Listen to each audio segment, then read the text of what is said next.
Ndagira ngo nongere mbasuze mbifurize kugira igitondo cyiza cyo ku itariki 23 ukwezi kwa 12 2025 mwebwe muri mu Rwanda mu ntara zose uko ari ndetse mu mujyi wa Kigali majyepfo amajyaruguru ibirasirazuba irengerazuba ndetse n'umujyi wa Kigali namwe dukurikiye muri muhugu bituranye by'akarere k'ibiyaga bigari Uganda Repubulika Demokarasi ya Kongo Tanzania ndetse n'igihugu cy'u Burundi mwadukurikira kandi muri ku mugabane wa Buraya mu bihugu nka Belgique Ubwongereza Ubufaransa ndetse Canada ndetse na Leta Zunze Ubumwe za Amerika ikaze muri amakuru mbabwira ko ku munsi w'ejo harayabaye impinduka zikomeye cyane zakozwe mu bayobozi bakuru b'igihugu cy'u Rwanda mbere yuko twinjira kuri iyi nkuru nyamukuru impinduka zakozwe ku munsi w'ejo n'umukuru w'igihugu cy'u Rwanda banze mbahe inshamake y'amakuru y'ingenzi akomeje kugenda avugwa hirya no hino mbere gato yuko tugaruka kuri iyi nkuru yacu nyirizina.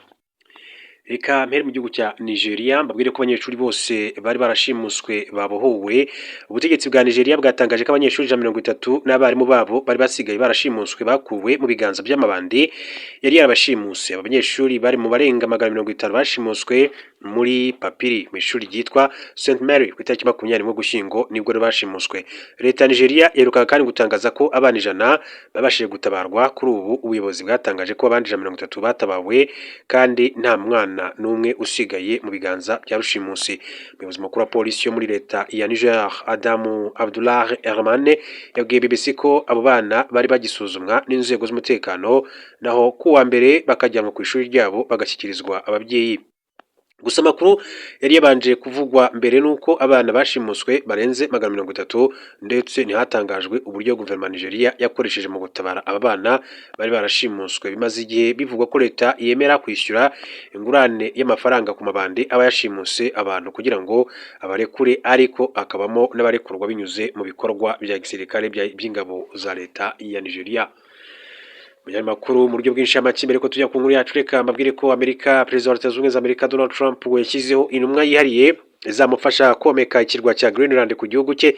Iyi ntumwa ni Guverineri wa leta ya Louisiana Jeff Landry yahawe inshingano ku itariki 20 Ukuboza 2025, ariko kandi byababaje leta ya Denmark isanzwe igenzura inzego z'ingenzi z'iki kirwa. Guverineri Landry yatangaje ko yishimiye kandi inshingano yo kugira Greenland ubutaka bwa Amerika, asobanura ko azabangikanya aka kazi no kuyobora Louisiana.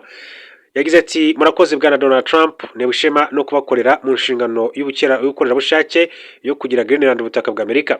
Ibi ntacyo bizahungabanya ku nshingano ya Guverineri wa Louisiana. Guverinoma ya Denmark yatangaje ko nyuma y'aho Guverineri Landry ahawe inshingano iteganya guhamagaza ambasaderi wa Amerika i Copenhagen kugira ngo rero ayitange ibisobanuro.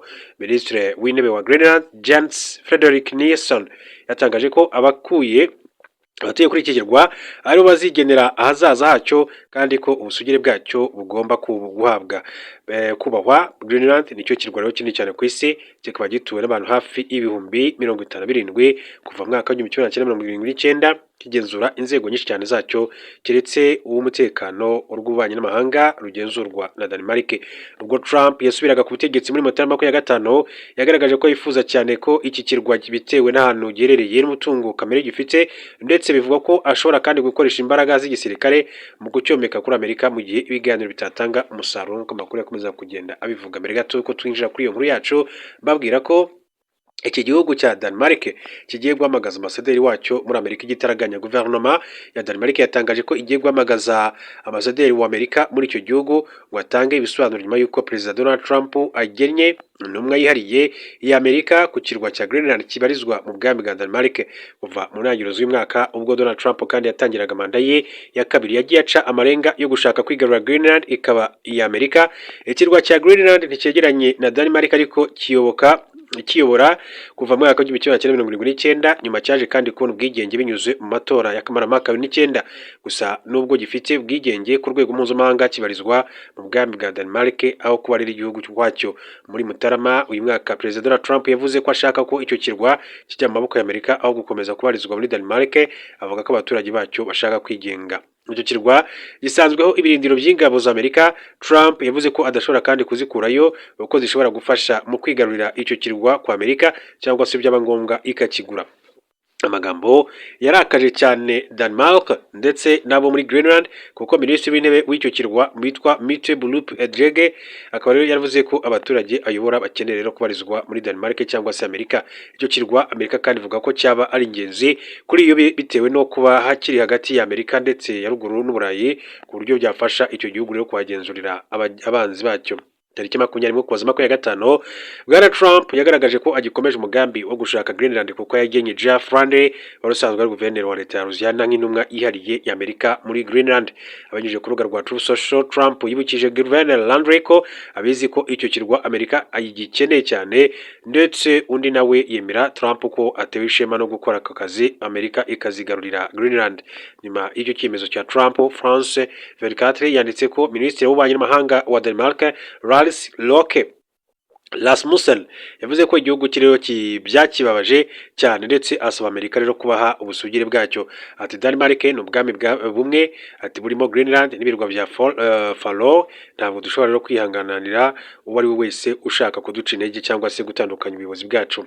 Minisitiri Rasmussen yongeyeho ko ibyo Amerika yakoze bitemewe kandi ko mu minsi iri imbere izahamagaza ambasaderi wayo muri Denmark ngo atange ibisobanuro ku cyemezo igihugu cye cyamaze gufata nk'uko amakuru akomeza kugira bishimangira. Kaze rero muri amakuru ku nkuru yacu nyirizina mbabwira ko ku munsi w'ejo uwitwa Gasana yatorewe kuyobora komisiyo ya politike n'imiyoborere muri Sena y'u Rwanda. Senateur Gasana Alfred yatorewe kuyobora komisiyo ya politike n'imiyoborere muri Sena y'u Rwanda asimbuye Dr. Yusta Kayitesi werutse kugirwa umunyamabanga wa leta muri Minisiteri y'Ububanyi n'Amahanga n'Ubutwererane.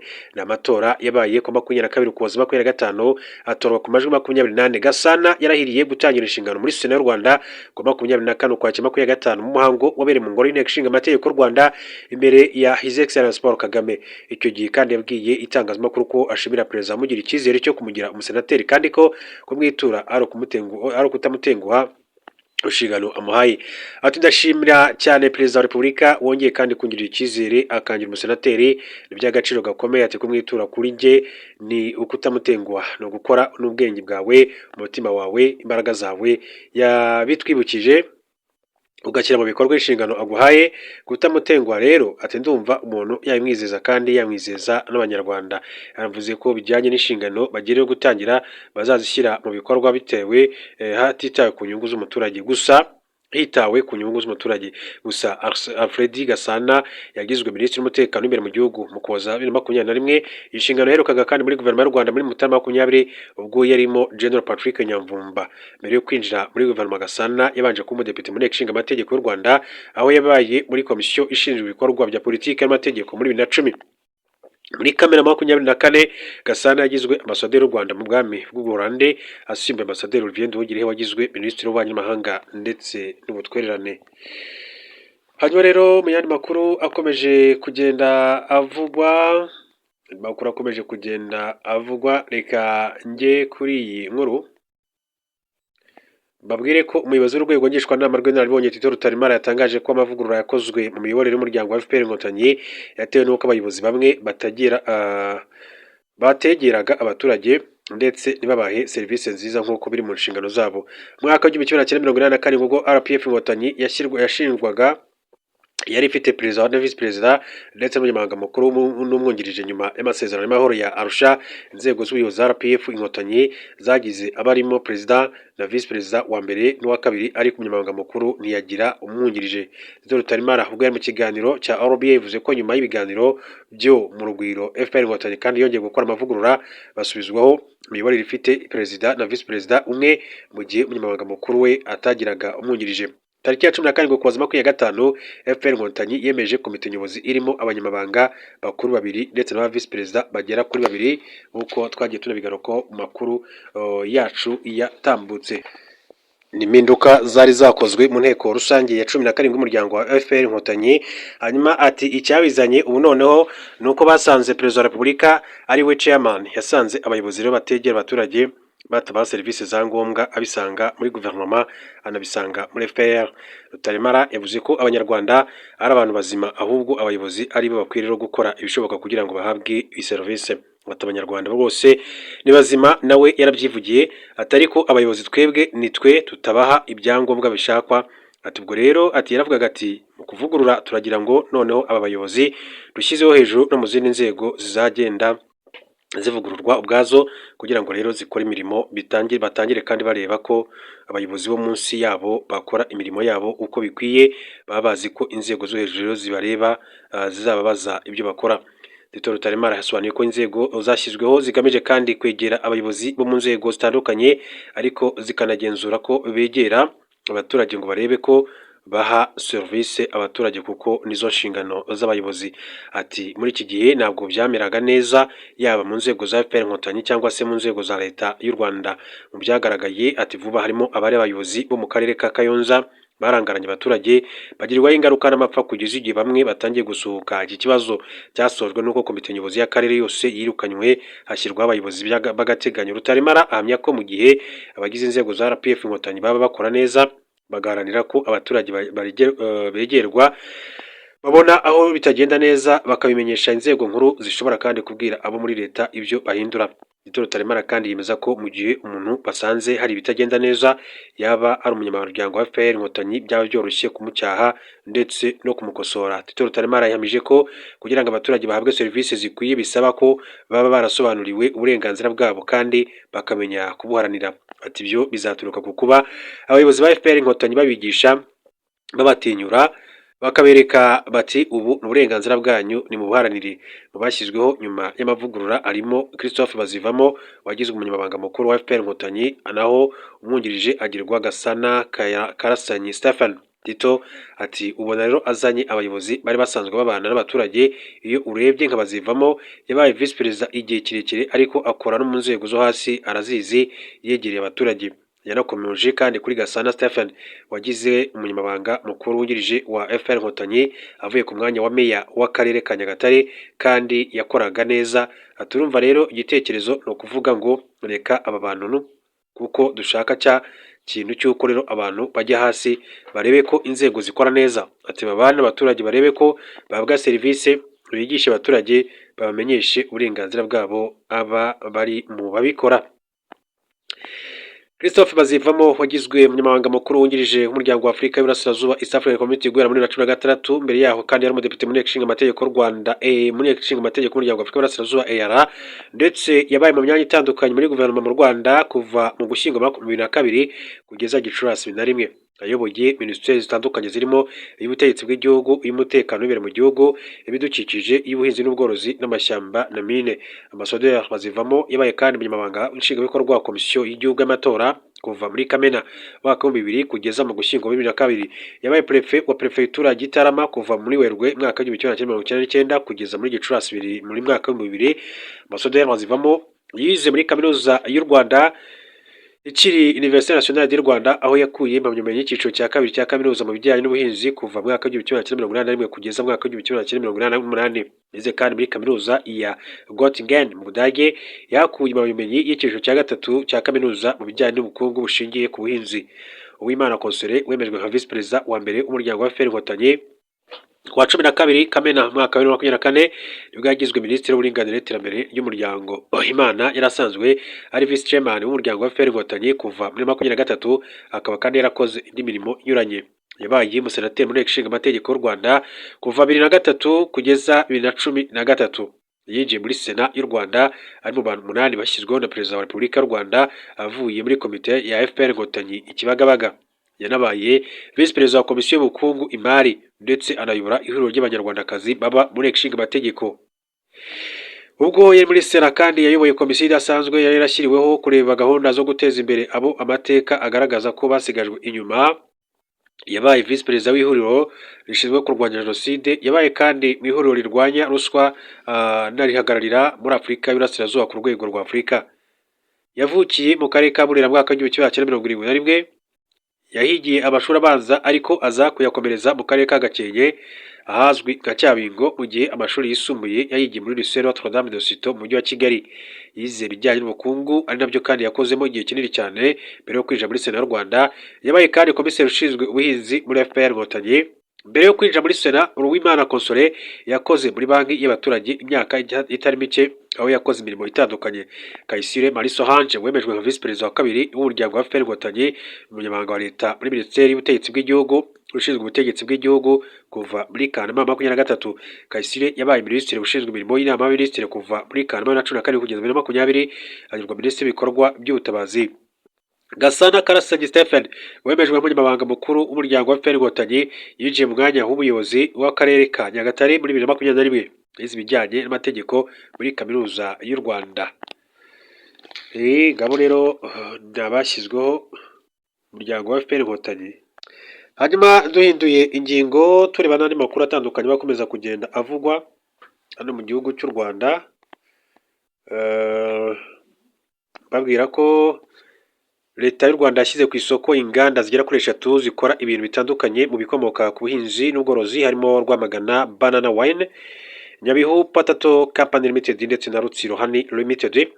Itangazo rishyira ku isoko izi nganda kandi ryasohotse ku itariki ya 10 Ukuboza 2025, ikigo cy'igihugu gishinzwe ubushakashatsi n'iterambere mu byerekeye inganda NIRDA cyamenyesheje abashoramari babifitiye ubushake ndetse n'ubushobozi ko kigurisha imigabane ya leta ifite mu nganda Iwacu, Rwamagana Banana Wine, Nyabihu Irish Potato ndetse na Rutsiro Honey Companies zizwi nka uruganda Iwacu. NIRDA ikaba rero ariyo munyamigabane munini cyane muri izo nganda.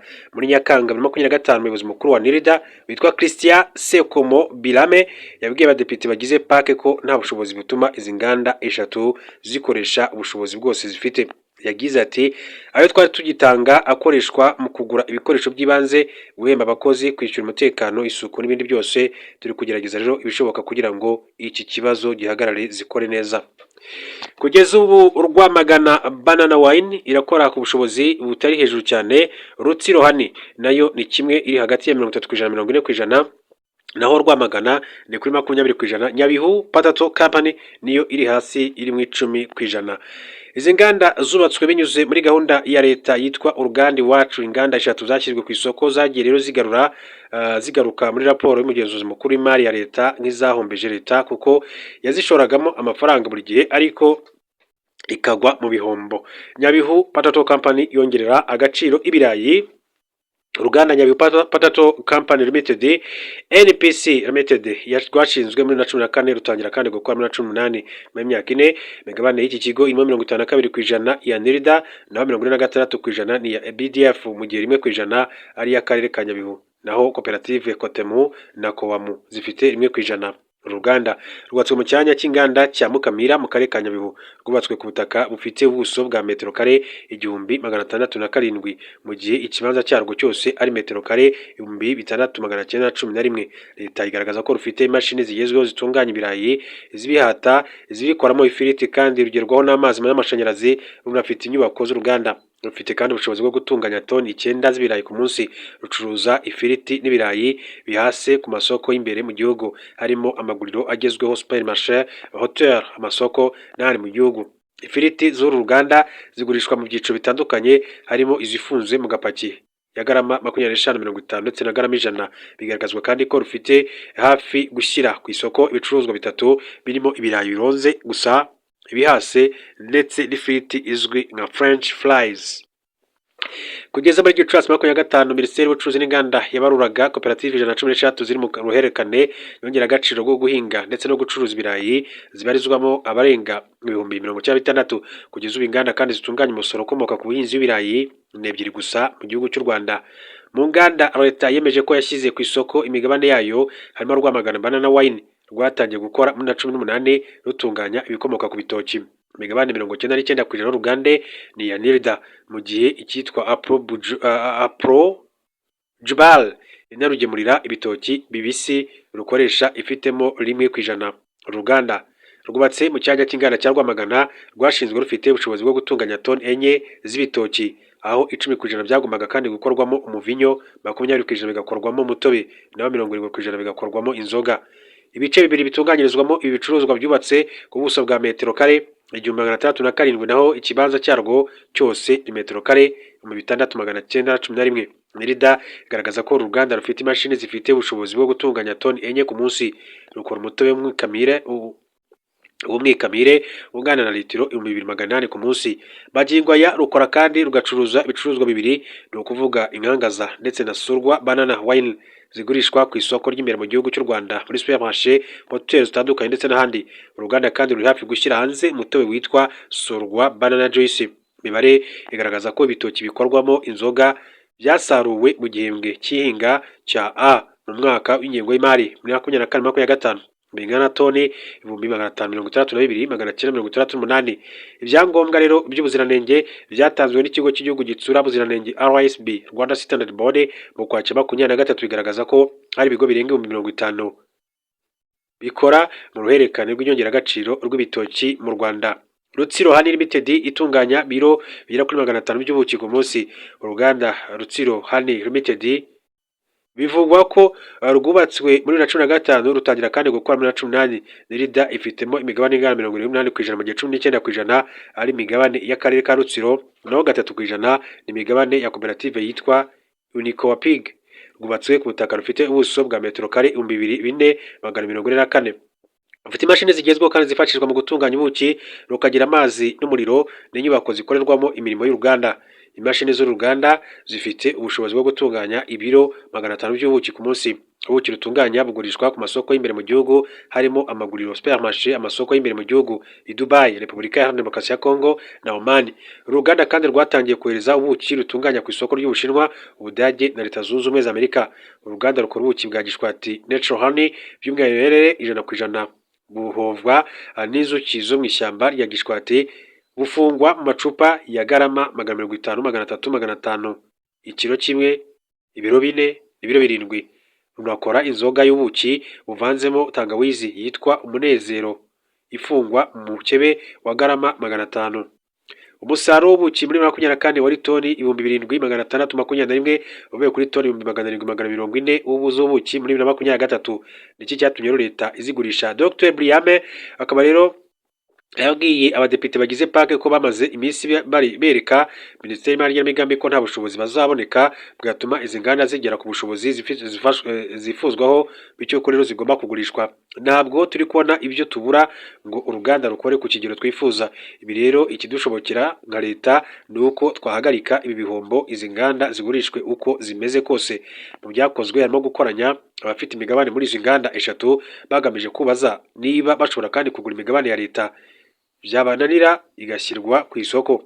Umusesenguzi mu by'ubukungu Strato Habyarimana aherutse kubwira itangazamakuru ko leta yinjiye mu ishoramari bitoroshye ko yunguka, kuko abo ishinga ibikorwa byayo baba atari abacuruzi ahubwo ari abayobozi. Ati iyo leta ifashe uruhare rwo kubaka ibikorwa remezo n'imiyoborere y'ikigo cy'ubucuruzi, nibwo usanga bitagenda neza, kuko ibicinga abazi ko ari umukozi wa leta, ntabwo abicunga nk'uko yabicunga ari bye.